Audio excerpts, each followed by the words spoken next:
I'm Jason Little, and this is 10 minutes off the top of my head. Well, ladies and gentlemen, healthcare is back in the news. And I want to start off by saying this right now, right here, right this minute. It's not healthcare, it's health insurance. Number one, the government has no business at all telling us how, where, when, or why we should ever purchase any product up to and including any form of insurance at all. That goes for car insurance, health insurance, life insurance, Medicare, or Social Security. I am not a fan of any of those things or being forced to participate in those things whatsoever. It is against every fiber of my free being. I want you to understand something. We are endowed with certain inalienable rights. Oh, inalienable. Oh, let me back up. Unalienable rights. Whenever you hear somebody say inalienable rights, if they know the difference between inalienable and unalienable, they are not somebody that has your best interests at heart.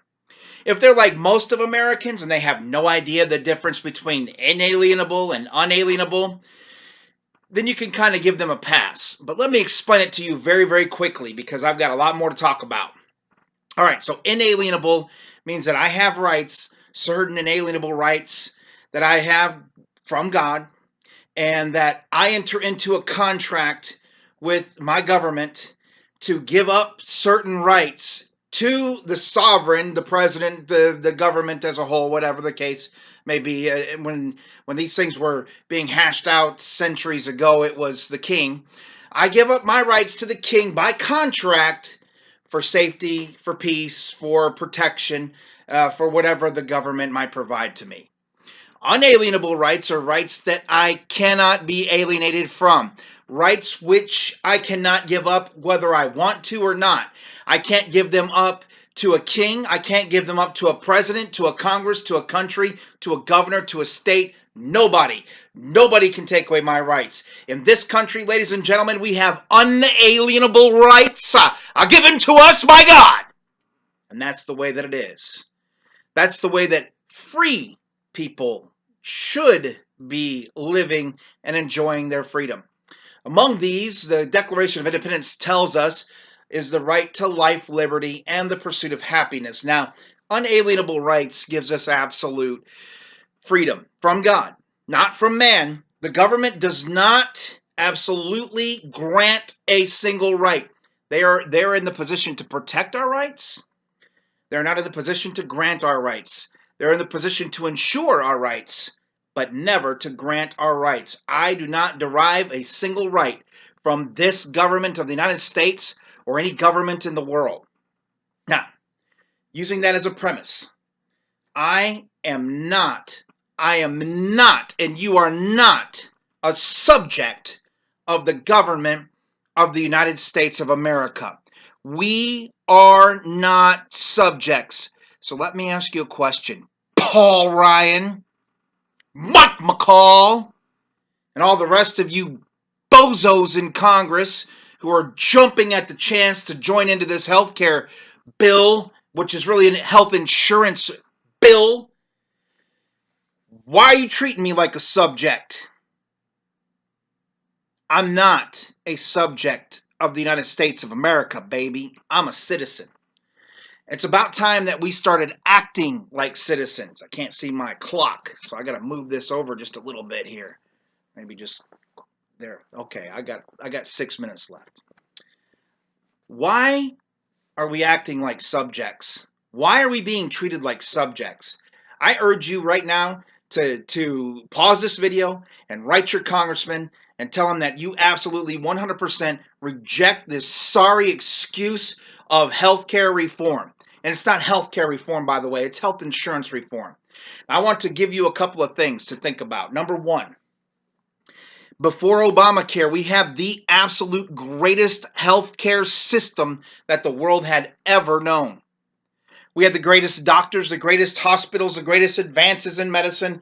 We had the greatest insurance programs. We had the greatest insurance companies that the world had ever known. There was absolutely zero reason to reform healthcare the way that it was reformed. Were there problems? Of course there were problems. Are there going to be problems after whatever Congress does here? Yes, there's going to be problems. If they pass this bill, there's going to be the same exact problems that we've got right now with Obamacare. This is Obamacare Diet Obamacare, if you will. Now, I'm glad Trump didn't put his name on it, and I hope that he snaps out of it and tells Paul Ryan to get rid of this trash plan that he's made, that he's trying to force down our throats. More on that in a minute. Number one, we had the greatest healthcare system. Insurance, doctors, hospitals, everything before Obamacare. It was better than anything else the world has ever known. Number two, Obamacare is ruining the health care in the United States of America. Doctors don't want to participate. Insurance companies don't want to participate. It is causing problems near and far. Look at the VA. Look at how many veterans are dying because they're not getting the proper care. That's the future that we're facing with this government health care. That's number two. The future that we're facing with government health care is the same problem that 1% of our population, the veterans, are going through right now that have to go to the VA. By the way, if you're a veteran and you have TRICARE, tell the VA to shove it and go to a real hospital that's not going to be lagged down by bureaucracy. Now, I understand that the doctors and nurses and folks that work in the VA hospitals are great, but you don't have to put up with all the nonsense that goes on with the bureaucracy. So number one, we had the greatest healthcare system ever known to mankind. Number two, Obamacare is going to turn the entire United States into the VA or this nonsense, the American Health Care Act. You're not acting at all. Yeah, you are acting. You're acting like you're conservatives and you're not. You're acting like we're your subjects and we're not. So number one, greatest healthcare system before Obama. Number two, Obamacare is going to turn us, Obamacare and the American Health Care Act is going to turn this country, the entire country, into what the VA is going through right now. Number three, it's very simple. Before you do anything, Congress, repeal Obamacare. Don't add to it. Don't do anything. Don't take away this, but leave that, and take away that, but leave that. Repeal the whole stinking carcass of Obamacare. Repeal it all right now, today, tonight. Get the bill together. Do the bill that you passed 16 months ago that Obama wouldn't sign, 15 months ago, whenever it was. Put that bill in front of Trump and he'll sign it. The Senate will pass it. He'll sign it. Then we can worry and argue and debate over the American Health Care Act. Ryancare. Paul Ryan, you're a coward. You are a low-life coward. You are selling America out to special interests. I wonder who donates to your re-election campaigns every 2 years. I wonder who it is. Aetna?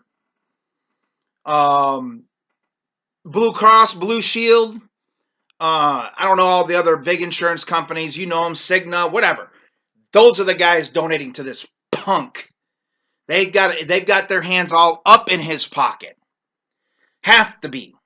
Because you had 6-7 years to come up with something better than what you presented to us, you scumbag. You're going to charge people 30% penalty because they haven't had health insurance? Are you out of your mind?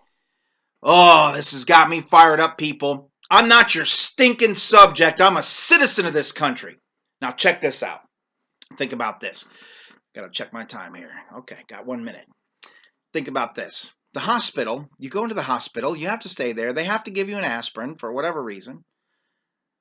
They charge you between, and I looked it up, between 65 cents and $19 for an aspirin. Now think about this. I can go to Walmart and buy 1,000 tablets of aspirin for $2.98.